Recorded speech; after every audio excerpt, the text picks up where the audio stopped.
Greetings. Welcome to Film Gazers, a podcast focusing on the science fiction, horror, fantasy trinity, and 20th century entertainment. I'm Steph. And I'm Jess. We're cousins / besties. Join us as we reminisce, discuss, and review films from our childhood. Meowdy. Meowdy. We are wrapping up Animation April. Mm-hmm. Has been a pleasure. It has. In case you missed the last episode, we did Troll in Central Park. Mm-hmm. Check that out. And this episode, Swan Princess. May will be approaching. Obviously, that is how time works. Yes. In the Comes calendar after April. that we live in. And we're going to do You Talking to May? You talking to May? Gangster movies. Mm-hmm. Adjacent. Ish. So, Jess, what did you go with? My choice was Mafia, the Jay Moore classic comedy. Sure. Uh-huh. I went with Analyze This. Mm-hmm. That's a good one. I was really into that and the sequel. I love those movies when they had come out. Really into this and that? I was into this and that. And I love Billy Crystal, so. I do too. Yeah. So those will be fun. Mm-hmm. Little palate cleanser. Go from very child, like animated movies. Right. Full on gangster stuff, hopefully. Fucking gangster movies. That are still funny and I'm sure super hardcore. yeah, gangster. not hard and Not in hard. the least. So what else have you been doing? What you been watching? I have actually just last night, me and my mom watched Uncle Buck. Nice. Classic. It was still hilarious. I laughed all the way through. Hell yeah. There was some parts where I'm like, they would all be arrested for this. Yeah. Uncle Buck would be in jail right now. But it was still a classic. And then I've taken a break for now from Supernatural. Mm-hmm. And instead I've been watching, they came out with Kitchen Nightmares with Gordon Ramsay. It's on Tubi. Oh. And I didn't realize it came out with newer episodes of it, and I thought it ended. But here we are. It is. I also didn't think they still made the show, but I believe I binged that in the early streaming days. Mm-hmm. Like on I like went Hulu back to it several times. Or something. Yeah. What is it on that you're watching? Tubi. Oh, Tubi, that's right. Yeah. Streaming for free. Nice. I know. So I've been watching that. It's really good. There was only, I think, 2 seasons, but I've been enjoying it. You stupid donkey. I love it because he tells it like it is. I'm like, everybody's thinking it. You're a lazy piece of shit. I mean, let's not beat around the bush about it. Get the fuck out. You're bringing the whole shop down. So yeah, I love Gordon Ramsay. Yeah. So what have you been watching? We also watched like an 80s comedy, Trading Places. Dan Aykroyd, Eddie Murphy. I watch that all the time. Oh my gosh, I was shocked. I did not remember him doing blackface. Oh wait, who did? Dan Aykroyd. And he's just, like, they have him in full, like foundation. And really? Yeah. I don't remember that part. I feel like it must have been cut out of the TV ones. I don't know. But it's like they're supposed to be tricking them and they're all in disguises. And like Jamie Lee Curtis is like in Lederhosen or something like that. And then like, it's just ridiculous, this one scene. And he's like, and Eddie Murphy's with him when he's doing this. And then I'm like, I don't know what's going on in this movie. It's crazy.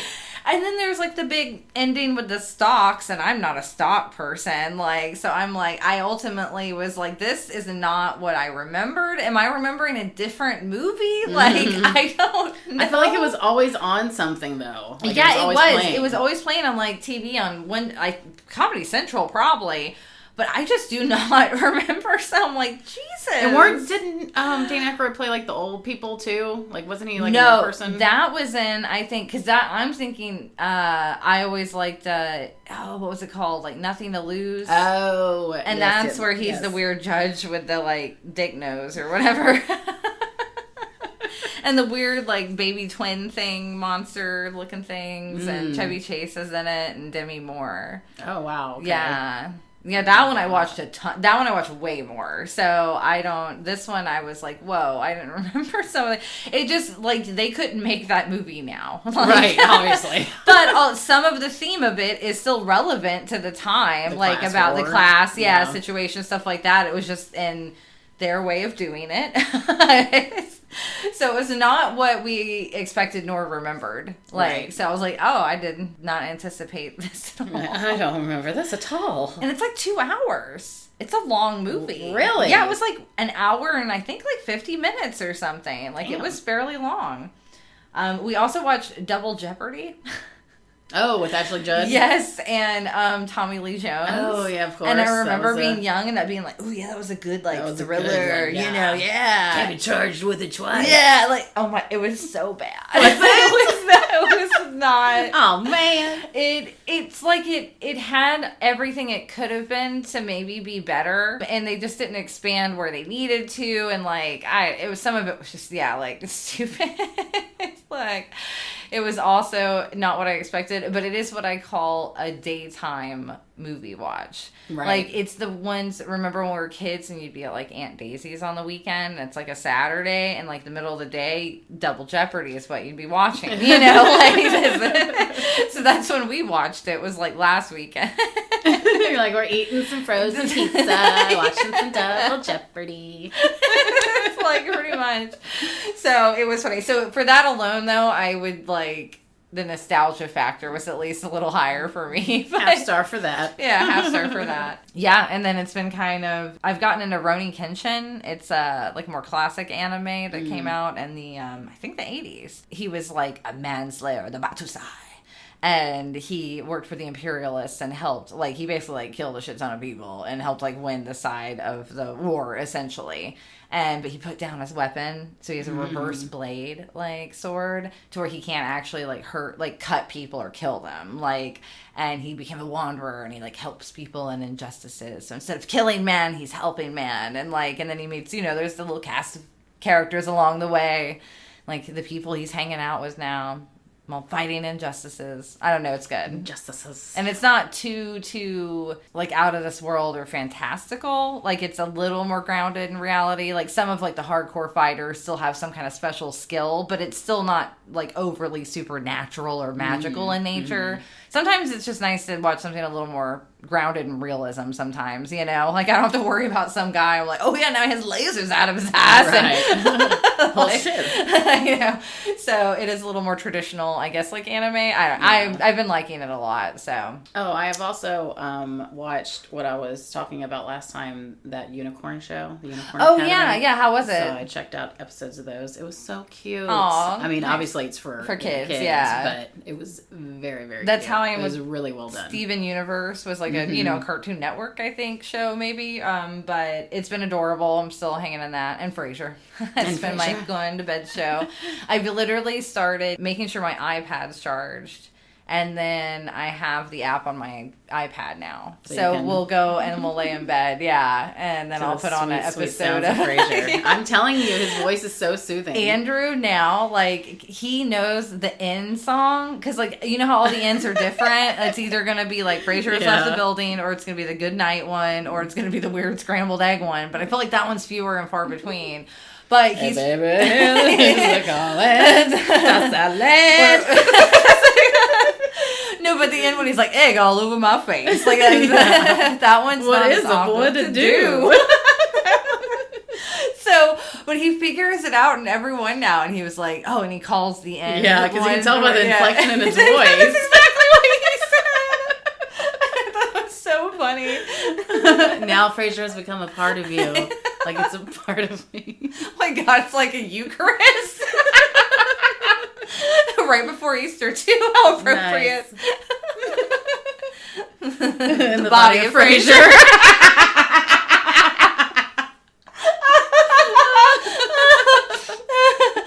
And also with you. Oh my gosh. So in this episode, we watched 1994's The Swan Princess. It was directed by Richard Rich. It's Richie Rich all grown up. That's what I was thinking. Screenplay by Brian Neeson. Story by Richard Rich and Brian Neeson. Based on Swan Lake by Tchaikovsky. It was produced by Richard Rich and Jared F. Brown. It was starring Michelle Nicastro, Howard McGillen, Jack Palance, John Cleese, Stephen Wright, Steve Vinovich, and Sandy Duncan. Edited by Amretta Jackson Hamlet and James Coford. Music was by Lex D'Azevedo.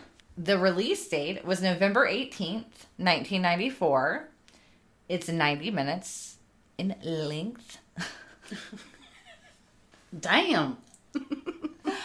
This is the sad part. The budget was $21 million and the box office was 9.8. Oh, ouch. Yeah, so it was a real big plop. Plop. Flop. They said plop. Plop or flop. I guess it could go either way. All right, so a little bit of the facts. Richard Rich had previously directed The Fox and the Hound, The Black Cauldron. Nice. Yes, two very solid ones at Walt Disney Feature Animation. And he was slated to co-direct Oliver and Company until he was apparently fired by Disney. The feature animation president, Peter Schneider, which kind of sucks. I didn't dive too far into that. I was like, we'll just let sleeping dogs lie.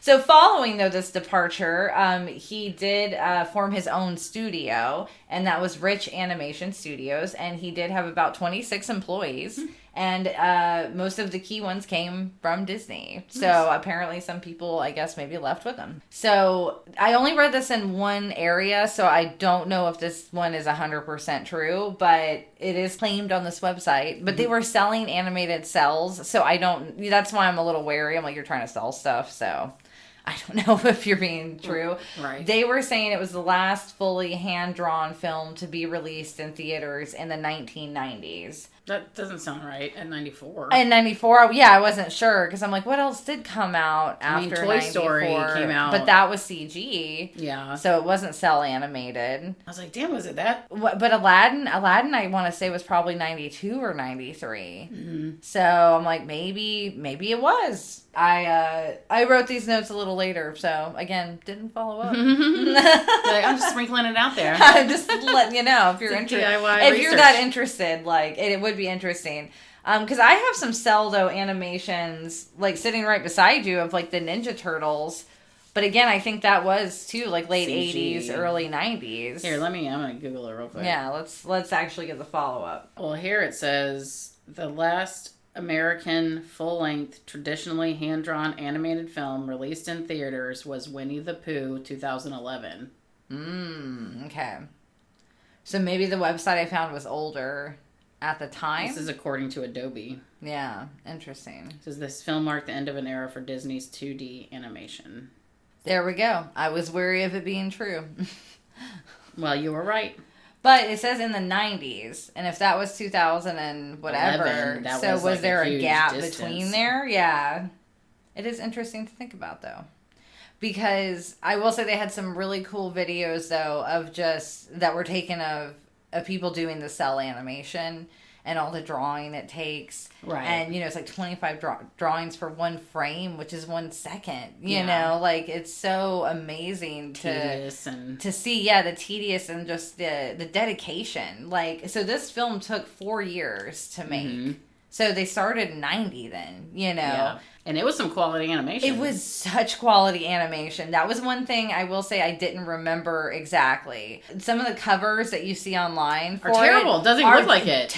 Do not do it justice. So I was like, oh yeah, because in my head I couldn't remember exactly, things. So I'm like, I think those I covers watched do it it just justice. I might have watched it a little bit more new because I remember it a lot more vividly. See, this one I don't think I remember. That's why, as we've stated before, but if you haven't listened to those episodes, when I picked this movie, I thought in my head I was picking the princess and the goblin. Right. And that was the one I was going to choose because that was the one I watched a lot of. And this was like more probably like third, rung for me. Yeah. So yeah, that was part of, but I was still pleasantly surprised at least with the animation was great. It was over 275 animators and artists worked on this film's production.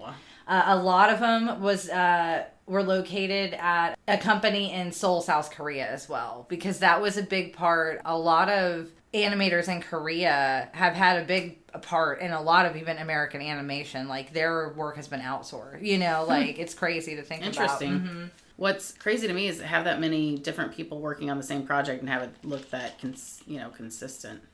That's like professional animators for you. It's crazy. Like that you're so good at drawing and just taking, like, you have such control of the pencil, that you can look at this and then stick to it. And they make these Bibles and like guidelines, and everything. And that helps keep people cohesive. Just totally off topic. You still have to look at it and like. Yeah, exactly. And they're like, and then that's where some of the videos, if you go just even just look at animation, like old school animation videos of how it was done, and you see them like running through like 5 pages at a time, looking back at what they're drawing, and then drawing like one line, and then like going, it's so crazy. Yeah. Like the talent and skill, and at that point it really was like a skill. Right. They were artistic, don't get me wrong, had to be, but like, they were top also tier. like machine, like it's that fine line of like artistry and like almost being like machinery to create. Yeah, it's so cool to watch. So I did find an interview that was done a while ago. Found this on the annals of Google. And it was asked of Richard Rich, the director, and what was the development process like. And he had stated, I wanted to do an animated feature that was like the old Disney classics, like Cinderella. And we searched all over trying to find like the fairy tale that had all the elements that we thought that needed. And he found Swan Lake and, from the ballet. And he's like, you know what? Let's do that one. They kept the name Odette and Rothbart. So those were real from the fairy tale of Swan Lake. And the prince's name in the fairy tale was Siegfried. And it wasn't quite the feeling I had. So we changed it to Derek because Derek and Odette rolled off the tongue. And this is the part, because I wrote this one down because I thought Derek was the worst name. Right. Derek. And knowing that he was so about it. And I was like, oh, man. like, I do not agree, sir. Siegfried would have been so much better to me. I don't know. Or just something more Derek. It just felt very 90s. Like, very 90s. Maybe that's why. He's like, I'm Derek. You're hot.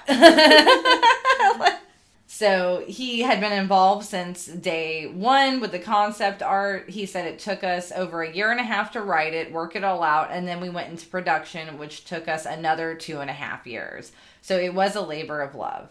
A lot of the people in many of the interviews of anyone related to this movie, a lot have went and done conventions, like, because they'd been, someone told them about them, whatever, and they had no idea that, like, people thought so fondly of it, because, I mean, it did do so poorly in the box office, but that VHS, the direct to, where you got to all these, like, kids who didn't care about theaters, budgets or what, know, like they're kids. Your parent bought you this VHS, you watch it, you like it or not, and so many did. So they were like really all flattered and just shocked that there were like so many people have come up to me. I've been like, oh my God, you were my childhood. Derek? Yeah. Odette? Like, like all of that. So the main song of this one was Far Longer Than Forever. And it was nominated for a Golden Globe in 1995 for Best Original Song. But there were critics. Someone there from always are. The New York Times did note that the melody of Far Longer Than Forever echoes the first 5 notes of Beauty and the Beast. That da-na-na-na-na, or whatever, like, I guess. See, and they're like, Others also said that they just felt like it didn't mesh with what the rest of the film's musical landscape was before the song.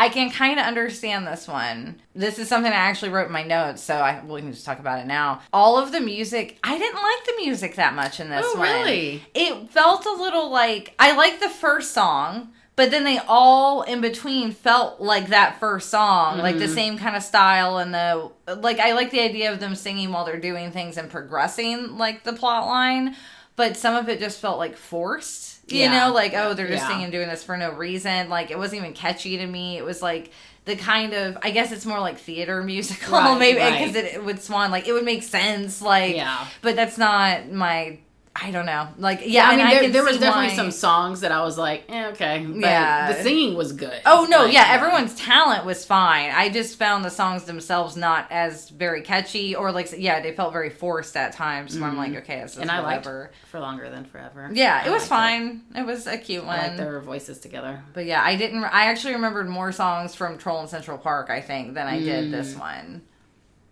Wow. So, yeah. I only remember that one song from Troll in Central Park. Yeah. No, I barely remembered this one. It's so funny because as soon as it started, when I was watching it last night, I immediately was like, yeah. Oh my God. Like, I was like, ready, happy to watch it, because it immediately, like, started flooding back to me. Like, oh man. Now, I will say, I remember how I felt when I watched the movie. Flooding back for sure, especially with the beginning part. So, some people think part of the reason why the box office bomb kind of happened is that they had to go against a re-release of The Lion King. So, apparently when this was out, they did a reissue of it. And some people, according to Variety, saw it as, like, sabotage. Because I guess they really... I'm like, what problem did they have with Richard Rich? Well, especially because The Lion King only came out in what year? Not that earlier. Not that much earlier, I don't think. Yeah. It could have been, like, what, 92? I thought like 92 or 93, right? Yeah. Yeah, so... That is a dick move. Right. And I guess there were several other family films as well. So then you get the freaking Lion King back. And that was epic. Oh, yeah. It was. We saw it in theaters. Oh, yeah. I saw it at least twice I didn't see Swan Princess in theaters. No. I saw The Lion King. Mm-hmm. And that was, like, one of my favorite movies as a kid. Oh, yeah. The playset. I know. You had the entire, like, Pride Rock. Oh, so cool. It was crazy. Your parents loved you so much. I had all the cool toys. Oh. I still think about that one a lot. I still think about that playset. Anyway, I got a lot of that from Wikipedia, IMDb, article. One of them, I believe, from the interview was from Forbes.com. And then there was the SwanPrincessSeries.com as well. So with that, Jess is going to take it away with the You Googled summary.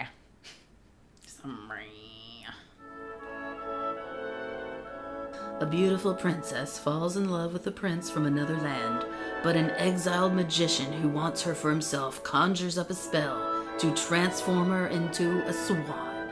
Forced to embark on a dangerous quest to reverse the magic, the princess is helped along by some newfound animal friends. As always.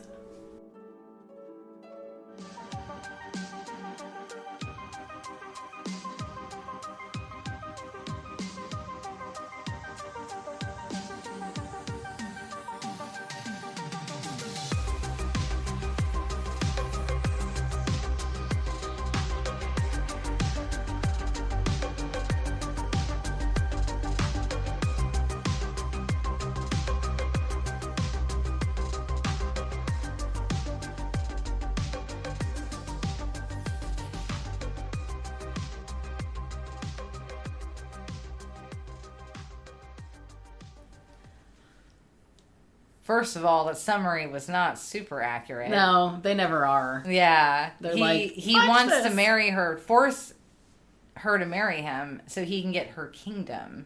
Because he just wants to fuck over her dad. The Conjurer, yeah. He doesn't really care about her to himself, really. Yeah. I think that's just a perk, but he's like... Right. I just don't want to have to fight for my kingdom my whole life. Yeah. I don't want to usurp it. Yes. Usurp it? Usurp. Usurp? Usurp? Get that usurzer? Got that usurp? Got that usurper? Scissor.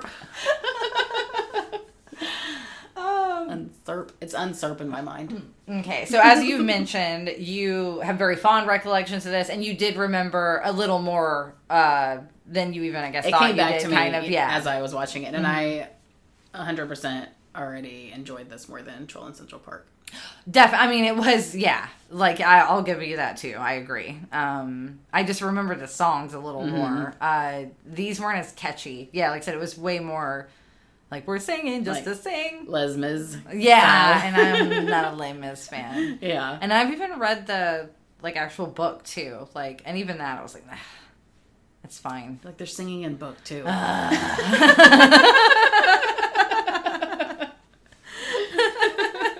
So, but I still had fond memories of this one. I just didn't, like I said, I was thinking of a totally different one. No goblins, disappointed. No goblins, no boogers. No boogers. No slime. No slime. No tunnels. It's fine. I'm like, I really want to watch The Princess and the Goblin now because I totally forgot about that movie. Yeah, I am definitely going to watch that one soon. Like, that's going to be next, just for my own time. Maybe we'll do a mini-sode. Yes, that's what we should do. A little mini-sode follow-up. Yeah. Like the one that Stephanie actually wanted to do. But no, this one I did remember her hair looking fluffy. Yes. Like, I would just want, you're like, oh, her hair looks like it would feel, like, so cool. A lot of the animation reminded me of The Little Mermaid. Yes. Because she almost had the bangs. There were similar bangs, which I was big into bang animation. Yes. Always as a kid. Yes. All your characters had All my characters had giant aerial bangs. Yeah. I mean, it was kind of like it was the 80s, thing. 90s. It was fun. Yeah, it was fun to draw. Yeah. So she had nice bangs, good hair. And some of the way she sang and like the eyes occasionally, it reminded me of like The Little Mermaid. I also got a little Belle vibes as well. Yeah. And then it turns out that she was the singer for Anastasia as well. Yes, I saw so that's that. why. Yeah. So we're like, oh, okay, duh. I'm like, that's why she sounded so familiar. I remember always not liking the prince that much. Well, because he liked her because she was hot. Yeah. He's Derek. But even just later, I never liked him that much. And the villain, I feel, is subpar. He looks like Willie the janitor from The Simpsons. Yes, he does. I thought he looked familiar. And that's why. That's hilarious. So I was like, but then he calls the King William Willie, and I'm like, Willie, you're calling yourself Willie. Oh, it was so funny. No, Derek never bothered me. I don't know. It didn't bother me. I liked how he came around. I mean, he came around, yeah. So I just remember never being like fully into this prince. Like, I guess that's why maybe I didn't like this one as much, because I'm like, so he's whatever. I just remember thinking it was so hilarious when she was like, what else? I was like, what else is there? And everybody's like, no. I know.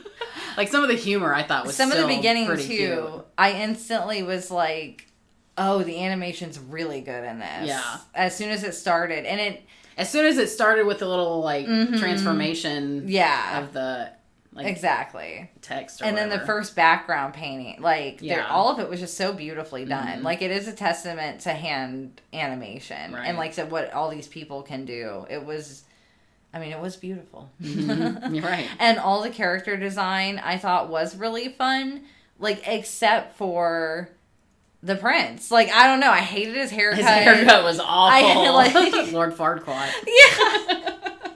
I wrote in my notes. I think William was too kind also. I think he should have killed the sorceress as soon as he made that threat against him. I mean, yeah. And I thought it was funny because I'm like, oh, he's basically he's Maleficent. Right, the male version. Yeah, that's where I got a lot of Sleeping Beauty vibes. It's funny that this is Swan Lake because it felt more like other... Just had everything meshed in there. Yeah, because ultimately, Rothbart's motivations are still, though, like... Because they don't really explain to you exactly what he just wanted to take over William's kingdom. Otherwise, because it seems like he has his own kingdom. He has that, like, run-down castle he's in. Maybe that's like, just he wears a crown. Like, is he, like... They don't give you that backstory. Yeah, that's what I'm saying, to where it almost feels like it doesn't matter. Like, was his family kicked out? Yeah. Like, Nothing. I have no true motivations of just like supposed to be general greed. That, and he's just a dark magic man. Yeah, he's a witch. He's a witch. He's bad. False. So, yeah. So that made me feel like... And then I loved his little assistant, though. Bridget. I thought that was her name. She had a name? Yes. I saw that when I was reading something. I don't know if they maybe named her later, but I feel like I never heard her named in it. Either. But I really liked her. Old lady. She was funny. She was funny. And she kind of reminded me of the Mad Madam Mim. Yeah. Like, I got Sword in the Stone vibes, too. Well, what's funny, though, is that I feel like Disney totally ripped off the frog in this. Have you ever seen The Princess and the Frog? Oh, yeah. No, the frog in this one, I'm like, that is exactly You're like, the frog from John Bob is, what was the prince? Ah, shit. Naveen. Yeah. Jean Bob is Naveen. Oh, that's funny. No, even some of the alligator scenes, I was like, oh, it looks like just like it. Yeah, because this is like, where is this supposed to be? Swan Lake, I wonder. I don't know. I've never watched the ballet. Like gators and stuff. Gators? Well, it was a moat, so maybe they brought the gators over. Yeah. I'm like, I like how the gators act like they can't get out of that water. Like they're not water bound. I know, they aren't. They can chase her ass on land just as much as they can in the water. I've seen it. Yeah, I've seen it. They can run really fast, actually. So, just because you made it on land don't mean you're safe. No, I did like in the beginning song, they had a line where it's like, and with some luck, their marriage will lower taxes. Yes. I thought that was very funny. And then that's where I just put, rich people ruin everything. I know. Especially, I thought it was pretty offensive for the orchestra people to have to pose as animals for their little game. I know, it was degrading. Like, oh, man. They were right. Yeah. And then also... Eat the rich. I was a little disappointed. I was excited when I remembered. I'm like, oh, yeah. Like, they don't get along. And she's, like, always trying to hang out with them. And she was fun. And she was, like, she seemed like a cool kid growing up and stuff. Yeah. And then she sticks up for herself even. You know, I'm like, oh, I'm just pretty. That's why. Like, not any of these things we've done all these years together or anything. Like, I don't know. So I get it. But then the next half of the movie is a total cop-out almost. Like, she's not... really she's boring. And like, why is all of a sudden she's so in love with him now? Yeah. That she's a swan. Derek! Like, yeah. I'm just like, girl. Like, you climb trees and you can we're like, fly. Yeah, you can fly. What are you doing? Like, I would just be like, I'm a swan now, and I'd fly my ass just away from all of them. I'm like, I don't care if I live like this forever. Honk, honk, bitch. Like, if I want to be a human, I'll just come back to the lake every now and then. Yeah, whatever. Take a bath. If I want a real meal. Yeah. But how? You wouldn't be able to eat as a human because you wouldn't be able to, as soon as you left the lake, you'd turn into a swan. Yeah. So you'd be forced to eat as a swan. That's fine. You'd be like, I can still eat. I'll get you got a cloaca? Like, all bets are off. It's so funny. I'm a fucking swan. I'm gonna be a swan, bitch. And then you're like, I'll lure hunters to the lake, turn into a naked woman, and be like a siren. Yep. And then peck their eyes out. Okay, their ass. Who wants to write that screenplay with me? Any takers? The swan siren. I also just think it's funny that this is the route the villain chose to take.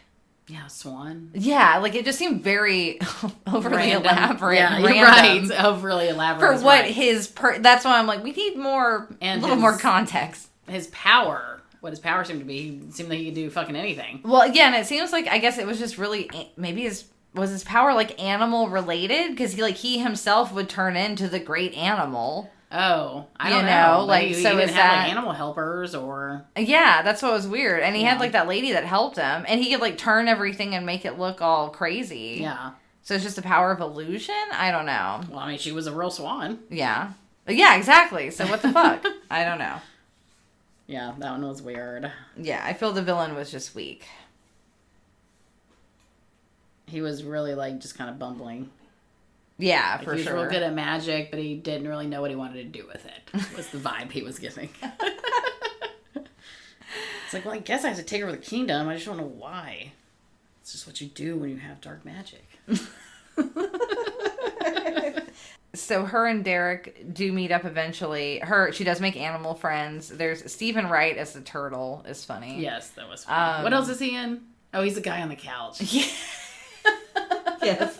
He just came to me. So he figures it out and she like transforms. He thinks at first that she's the great animal. Mm-hmm. Because, basically he kills her dad, he kidnaps her, does this curse. Everyone else, the rest of the kingdom's like, man, they're dead, yo. Like, yeah, they gone. We're gonna move on with our lives.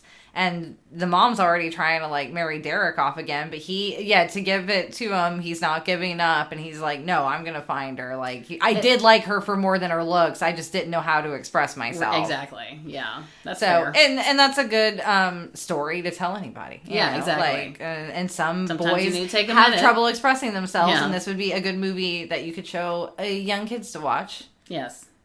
Still in a way. Like, I don't think it had too bad of, like, when you watch certain ones, you're like, eee. Right. This one wasn't that bad, so I'll give it that at least. Yeah, I feel like the messages were still on point. Right. Yeah, like...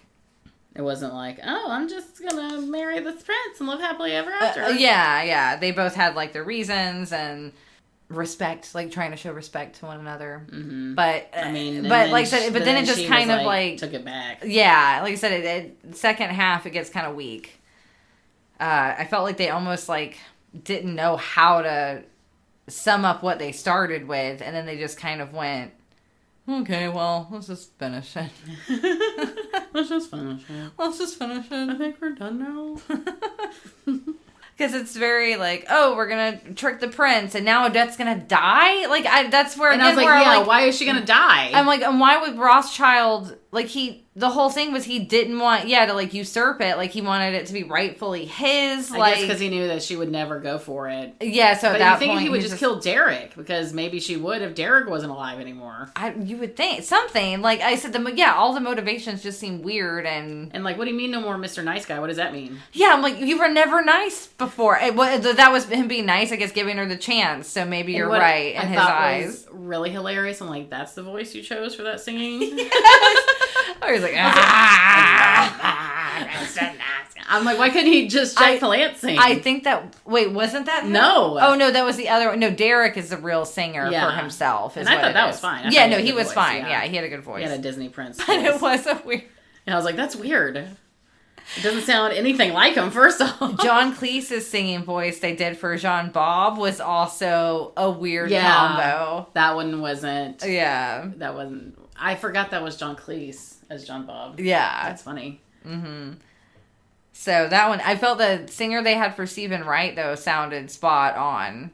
Apparently that wasn't him. Because in the credits... No? Well, I saw... Yeah, when I was reading some credits, they had a separate, like, singer voice for the Stephen Wright turtle, Speed. The Stephen Wright turtle. No, I mean, he didn't really sing that much. No, that's why I just assumed it was him. Yeah. I'm like, why would you need a singer? You could have done that too. I know. Sounded just like you talking. Like, quote unquote singing. And then we have, like, to me, it was, the ending was a letdown. Because, it's like, oh no, he was tricked, he was foolish. Can't you see she's wearing a black dress? That's not her. Odette would never wear black. She has this one blue dress. Would never. And and so he gets tricked and then... haha, I tricked you and whatever. I made I'm big fight. He turns into the great animal. The great animal, though. That's the great animal. He's like a weird bat. Yeah, he's just like a giant bat with big feet. Yeah. I mean, I didn't hate it. I wish he would have been the great animal more than he was Janitor Willie. Yeah. That would have been cooler. Maybe at least it would have felt like the stakes were higher. Like, oh, he's scary all the time. Right. No more Mr. Nice Guy song. Yeah, that was stupid. So it was rough. And then, like, oh yeah, she makes it back to flying into the damn lake. And Oh, and the whole thing was the ball where it's supposed to happen was there was no moon. We forgot. We left that part out. But that was null and void when she went back to the lake, though, wasn't it? Because she turned into a human. Well, because he says, like, I'll even let you see her one last time. Okay, yeah. So that's the reason why she turns into a human. And I do like how this also teaches you about moon phases a little bit. Yeah, a little bit, yeah. Like, why is there no moon? But then he's just like, oh yeah, it wasn't for her, it was for her. And like, and it just magically, she doesn't die. Because he died. Because he killed him. Oh. So that way was made the spell break. But wasn't she already dead? I don't see. She came back to life. I don't know. Yeah, it just felt everlasting love. Even for a child, I feel like it was a cop out kind of ending. I don't know. It was very lackluster. Yeah. I felt like it had a very strong beginning, and petered out for me. That was my overall feel about it. I mean, I still enjoyed watching it. Yeah, I still enjoyed it. Just for nostalgia. Yeah. But the animation was great. I liked it for the animation. I love John Bob. He's probably my favorite character. Yes, he's very funny. And then, I do like where they do end it with Jean Bob because he's always claiming he's a prince. Mm-hmm. And if, just the right lady will kiss him. And a princess has to kiss him. Yeah, a princess. And she does. And then they show, and he almost looks like Prince Naveen. Yes. Doesn't he? Yeah, at the end. Well, I mean, it's not him, but they show what he's supposed to be looking into the water, and he thinks he's looking at himself as a human, but it's just some guy, and he's still a frog. Yeah. But it is funny how it did look kind of like a little similar. A tiny bit, yeah. But yeah, I thought that was a funny part too. It was. It was cute. So it did have... And I thought the mom was hilarious. Derek's mom. Yes. I loved her Huberta or whatever. Yeah, I liked all of her character design and her, like, mannerisms. Yeah, she was, like, a goofy character. Even his friend, was it Bromley? Yeah. He, was, like, kind of a, like, dick, but not. And, he's still good-hearted. You know who did the voice of him? Who? The guy from Brooklyn Nine-Nine with the flat top. With the flat top? He's got a flat top in, like, every movie he does. Oh my god, I saw, okay, I was wondering who the heck he was. He was Bromley. Because I saw him on, like, the cast list thing, in the book, but I was like, but he was pretty far down, so I was like, which one was he? No, that totally checks out. Isn't that funny? Yeah, perfect. Yep. So, yeah, that was the Swan Princess.